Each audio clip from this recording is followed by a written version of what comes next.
What's up mga idol? Unexpected trade bago magsimula ang playoffs. Pero bago mo sana ipagpatuloy ang panonood mo, ay huwag mong kalimutan na mag-subscribe bilang suporta sa aking YouTube channel. Maraming salamat idol. Playoff stage is set, dahil sa wakas ay kumpleto na ang mga teams na makakasali sa quarterfinals. Ang pinakahuling team na nakapasok ay ang Magnolia Hotshots, matapos nilang tinambakan ang NLEX Road Warriors. Medyo nakakatakot kalaban ang Magnolia ngayon dahil maliban sa mainit sila, nakuha na rin nila ang momentum at confidence nila, pati mga injured players nila ay bumalik na din tulad ni Paul Lee, kaya delikado talaga ang Northport dito. Sabi nga ng mga fans, napaganda pa daw ang pagiging number 8 ng Magnolia, dahil aminin man natin o hindi, kung may pinakamahinang team ngayon sa playoffs, ito ay ang Northport kaya swerte ang Magnolia dito. Samantala, talakayin na natin ngayon ang balita tungkol sa Barangay Ginebra. Para sa kaalaman ng lahat ay gaganapin na sa Miyerkules ang first game ng Best of 3 quarterfinals, 7:30 ng gabi ang laban na ito. Pero ayon sa multiple reports, gagawa daw ng trade ang Ginebra bago pa man magsimula ang playoffs, dahil gusto daw nilang mas maging malakas ang lineup nila.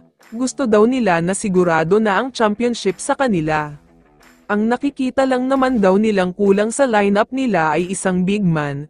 Medyo inconsistent kasi itong si Aguilar. Kapag frustrated o foul trouble na siya ay nawawala na ang laro niya, kaya kailangan talaga ng kapalit.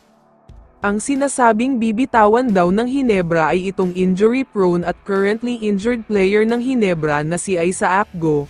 Kahit ako ay nagtataka kung bakit sobrang fragile ng player na ito, konting injury lang pero buwan ang recovery niya.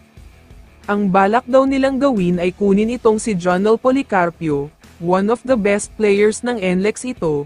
Medyo nawalan lang ng konti ang kumpiyansa niya dahil sa import nila, pero kapag all Filipino talaga ay sobrang halimaw siya.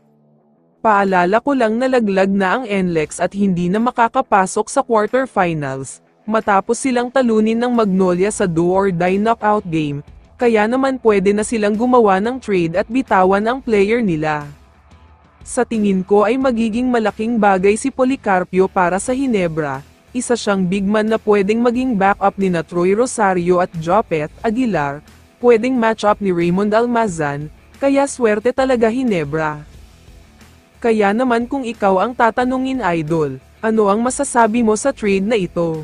I-comment mo naman ang sagot mo sa tanong na ito. So dito na nagtatapos ang video na ito. Maraming salamat sa pagsuporta at panonood mga idol. Ingat at bye-bye.